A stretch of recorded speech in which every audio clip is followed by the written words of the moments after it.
क्या आप सोच सकते हैं कि एक दाम जो लाखों लोगों की जरूरत पूरी करता है, जो उन्हें पानी और बिजली प्रदान करता है, जो उनके जीवन का एक अहम हिस्सा बन चुका है, जो उनके जीवन को चलाने का एक मूल आधार है, वही उनकी मौत का कारण बन सकता है। एक ऐसा दम जो कभी भी टूट सकता है और तबाही मचा सकता है, जो एक पल में सब कुछ खत्म कर सकता है, जो एक पल में उनका सब कुछ छीन सकता है। एक ऐसा दम जो 128 साल पुराना है, जो अपनी उम्र के अंतिम चरण में है, जो अपनी सीमा पर पहुंच चुका है और अब किसी भी वक्त टूट सकता है। एक ऐसा दम जो अपने बोझ को और ज्यादा समय तक नहीं झेल सकता। एक ऐसा दम जो किसी भी वक्त टूट सकता है, जिसमें दरार पड़ चुकी है और जो किसी भी पल ध्वस्त हो सकता है, जो अपने बोझ को और ज्यादा समय तक नहीं झेल सकता। एक ऐसा दम जो अपने अस्तित्व को खत्म करने के कगार पर है।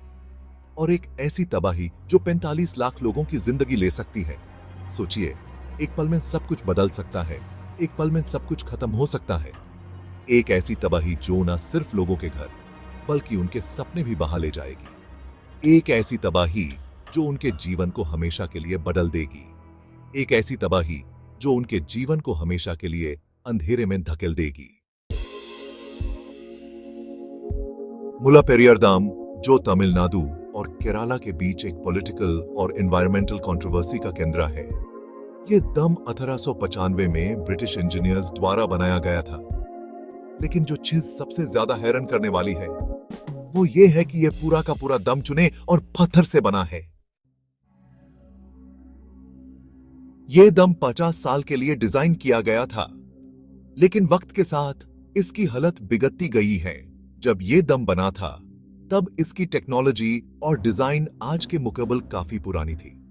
उस समय के इंजीनियर्स ने अपने सामर्थ्य के अनुसार इस डैम को बनाया था, लेकिन उन्होंने कभी नहीं सोचा होगा कि यह डैम इतने लंबे समय तक टिक पाएगा। यह डैम एक समय का प्रतीक है जब हमारे पास आज के जैसे एडवांस टूल्स और टेक्निक्स नहीं थे। फिर भी उन्होंने अपने ज्ञान और मेहनत से इस डैम को बनाया, जो आज भी खड़ा है। मगर आज 128 साल बाद भी ये चल रहा है। ये सोचने की बात है कि इतने पुराने डैम को आज भी कैसे चलाया जा रहा है, जबकि इसकी उम्र कब की खत्म हो चुकी है। ये डैम सिर्फ एक पुरानी यादगार नहीं, बल्कि एक जेता जागता सबूत है कि हमने अपनी पुरानी विरासत को कैसे संभाला है। लेकिन क्या यह विरासत अब हमारे लिए खतरा बन गई है? ये डैम एक ऐसी विरासत है जो हमें अपने पुरखों की मेहनत और समर्पण की याद दिलाता है, लेकिन साथ ही यह भी सोचने पर मजबूर करता है कि क्या हम इस विरासत को संभालने में सफल हो रहे हैं। लेकिन यह चल रहा है या सिर्फ एक टिकिंग टाइम बॉम्ब बन चुका है। हर दिन, हर घड़ी ये डैम एक नई चुनौती का सामना कर रहा है। इसकी दीवारों में दरारें पड़ चुकी हैं और पानी के लीकेज के निशान भी दिखाई देते हैं। ये दरारें सिर्फ कंक्रीट में नहीं, बल्कि हमारे विश्वास में भी पड़ रही हैं। हर बार जब हम इस डैम को देखते हैं, एक नई चिंता जम लेती है। ये दरारें हमें ये सोचने पर मजबूर करती हैं कि क्या हम सच में इस डैम को सुरक्षित रख पा रहे हैं? क्या हम अपने लोगों की सुरक्षा के प्रति जिम्मेदार हैं? रिपोर्ट्स कहते हैं कि अगर ये डैम फेल हो गया तो 30 मीटर ऊंचा पानी केरला के 5 डिस्ट्रिक्ट्स को बहा लेगा।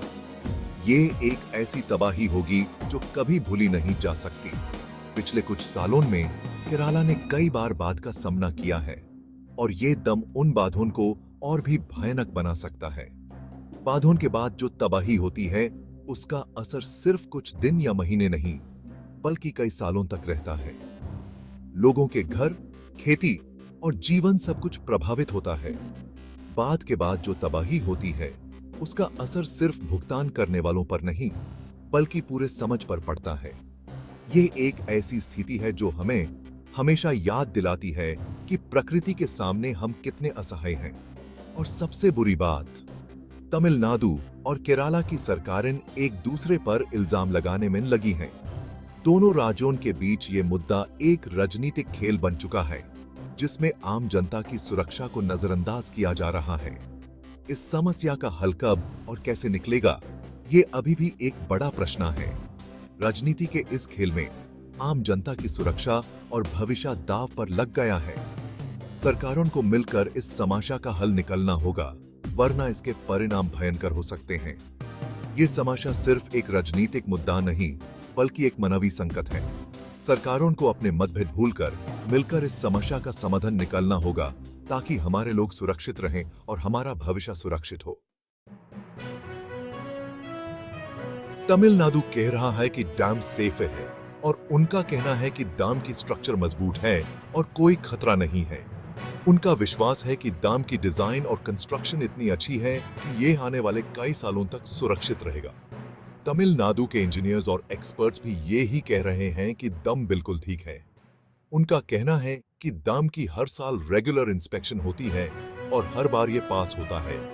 तमिलनाडु के लोगों को अपने इंजीनियर्स पर पूरा भरोसा है, मगर केरला कह रहा है कि ये कभी भी टूट सकता है।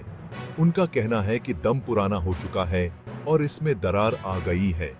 केरला के लोगों को लगता है कि डैम की उम्र हो चुकी है और ये किसी भी वक्त टूट सकता है, जो कि उनके लिए बहुत बड़ा खतरा है। उनका कहना है कि डैम की रेगुलर मेंटेनेंस भी नहीं हो रही है। केरला के इंजीनियर्स का कहना है कि डैम की स्ट्रक्चर वीक हो गई है और इसमें क्रैक्स आ गए हैं। उन्हें लगता है कि डैम को तुरंत रिपेयर की जरूरत है। सरकारें अपने पॉलिटिकल फायदे देख रही हैं और दोनों राज्यों के नेता अपने अपने राजनीतिक मुद्दे को आगे बढ़ा रहे हैं। ये मुद्दा सिर्फ डैम की सुरक्षा का नहीं, बल्कि राजनीति का भी बन गया है। हर पार्टी अपने फायदे के लिए इस मुद्दे को यूज कर रही है और असली समस्या को नजरअंदाज किया जा रहा है। पॉलिटिकल रैलीज और डिबेट्स में ये मुद्दा गरमाया हुआ है और हर पार्टी दूसरी पार्टी पर इल्जाम लगा रही है, मगर आम लोगों की जान दांव पर लगी है। लोगों को अपनी सुरक्षा की चिंता है और उन्हें अपने घर और परिवार की फिक्र है। उन्हें लगता है कि अगर डैम टूट गया तो उनका सब कुछ चला जाएगा। लोगों को अपने बच्चों और बुजुर्गों की भी चिंता है। उन्हें लगता है कि सरकार उनकी सुरक्षा के लिए कुछ नहीं कर रही है। लोगों का भरोसा टूट रहा है और उन्हें अपने भविष्य की चिंता हो रही है। 45 लाख लोग मर सकते हैं अगर डैम टूट गया और इससे बहुत बड़ी तबाही हो सकती है। ये तबाही सिर्फ लोगों की जान ही नहीं, बल्कि उनके घर, दुकान और जिंदगी भर की कमाई को भी बर्बाद कर देगी। यह एक ऐसी तबाही होगी जो लोगों के जीवन को हमेशा के लिए बदल देगी। लोगों को अपने घर और दुकान की चिंता है और उन्हें लगता है कि उनका सब कुछ मिट्टी में मिल जाएगा। करोड़ का नुकसान हो सकता है और इससे लोगों की जिंदगी भर की कमाई मिट्टी में मिल सकती है। ये सिर्फ एक फाइनेंशियल लॉस नहीं, बल्कि इमोशनल और साइकोलॉजिकल ट्रॉमा भी होगा लोगों के लिए। लोगों को अपने जीवन भर की कमाई और मेहनत बर्बाद होती नजर आ रही है। ये एक ऐसी तबाही होगी जो लोगों के जीवन को हमेशा के लिए बदल देगी और इसके बावजूद भी डैम की मरम्मत नहीं हो रही है। सरकार को तुरंत कदम उठाना चाहिए। ये समय है कि सरकार अपनी जिम्मेदारी समझे और लोगों की सुरक्षा के लिए कुछ करे। डैम की मरम्मत और मेंटेनेंस को प्रायोरिटी देनी चाहिए। सरकार को इंजीनियर्स और एक्सपर्ट्स की टीम बनानी चाहिए जो डैम की सुरक्षा और मेंटेनेंस का काम करे। ये जरूरी है कि सरकार इस मुद्दे को सीरियसली ले और तुरंत कदम उठाए। अगर डैम टूट गया तो 10 लाख लोग तुरंत मर सकते हैं। 5 मेजर सिटीज पानी में डूब जाएंगी और तमिलनाडु और केरला का पूरा इकोसिस्टम तबाह हो जाएगा। सॉल्यूशन सिंपल है, एक नया डैम बनाना होगा या इस डैम की मरम्मत करनी होगी। मगर जब तक ये फैसला नहीं होता, हर सेकंड एक नया खतरा है। ये सिर्फ तमिलनाडु या केरला की प्रॉब्लम नहीं है, ये एक नेशनल डिजास्टर है जो कभी भी हो सकता है। अगर आप चाहते हैं कि सरकार इस पर ध्यान दे, तो इस वीडियो को शेयर करें और अपनी आवाज उठाएं।